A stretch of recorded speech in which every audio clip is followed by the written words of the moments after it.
Hello বন্ধুরা, দেখো আজ আমি রান্না করেছিলাম কালো জিরে ফোড়ন দিয়ে রুই মাছের ঝোল। দেখো আমার বাড়িতে লোক কম, আমি 5 পিস মাছ রান্না করব, তাই মাছগুলো আমি ভেজে নিলাম। তারপর দেখো আলু নিয়েছি, আমি এভাবে লম্বা লম্বা করে কেটে নিয়েছি 4টে আলু। আলুগুলো আমি লাল লাল করে ভেজে নিলাম। আলুগুলো ভেজে আমি তুলে রেখে দেব। ওই তেলে আমি দিয়ে দিলাম কালো জিরে ফোড়ন। কালো জিরের পরিমাণটা আমি একটু বেশিই দিয়েছি। 2টো তেজপাতা দিয়ে দিলাম আর 1 কোয়া পেঁয়াজ। পেঁয়াজটা একটু ভাজা ভাজা করে নেব।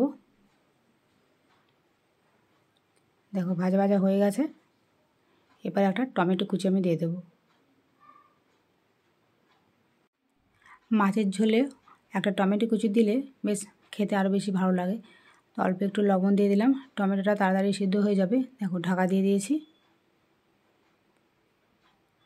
দেখো মশলা নিয়েছি আমি আদা রসুন বাটা, জিরে গুঁড়ো, ধনে গুঁড়ো, হলুদ। আর এখানে আমি লঙ্কা গুঁড়ো ব্যবহার করিনি, তোমরা চাইলে রঙের জন্য লঙ্কা গুঁড়ো ব্যবহার করতেই পারো, কাশ্মীরি লঙ্কা গুঁড়ো। তো এখানে আমি কোনো গুঁড়ো লঙ্কা ব্যবহার করিনি। টমেটোটা সিদ্ধ হয়ে গেছে, এবার আমি দিয়ে দিলাম মশলাটা। এখানে বিশেষ কিছু মশলা লাগে না, যে রান্নাতে আমরা রোজ যেমন মশলা দিয়ে থাকি তেমনই মশলা। আর দেখো আমি কয়েকটা কাঁচা পাকা লঙ্কা ফাটিয়ে দিয়ে দিলাম। আর খুব বেশি তেল আমি দেবো না, ওই তেলটাতেই কিন্তু আমি রান্না করছি।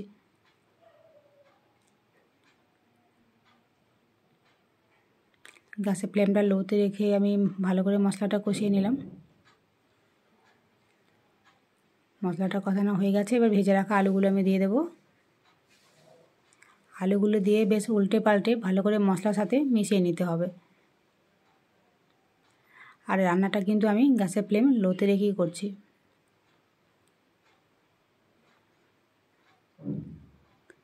এবার অল্প একটু জল দিয়ে দিলাম। জলটা ভালো করে আলুর সাথে আমি মিশিয়ে নিলাম। একবার এইভাবে মাছের ঝোল রান্না করে দেখবে, খেতে কিন্তু বেশ ভালোই লাগে। দেখো এবার আলুগুলো ঠিকঠাক সিদ্ধ হয়ে গেছে আর মশলাটাও ভালো করে কষানো হয়ে গেছে, কাঁচা গন্ধটা চলে যাবে। একটুখানি জল দিয়ে আমি ফুটিয়ে নিয়েছি।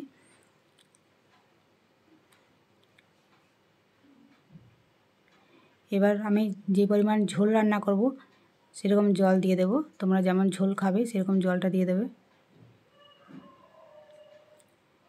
দিয়ে দিলাম স্বাদ মতো চিনি। আর যে কোনো রান্না একটু চিনি দিলে কিন্তু স্বাদটা ঠিকঠাক আসে। দেখো আমি 2 বাটি মতো জল দিয়ে দিয়েছি, এবার ঢাকা দিয়ে দিলাম। ঝোলটা ফুটে উঠেছে, এবার আমি ভেজে রাখা মাছগুলো দিয়ে দেব। মাছগুলো দেওয়ার পর কিন্তু আমি আরও কিছুক্ষণ ঢাকা দিয়ে দেব। আমি যে কোনো রান্না একটু ঢাকা দিয়ে করতেই ভালোবাসি।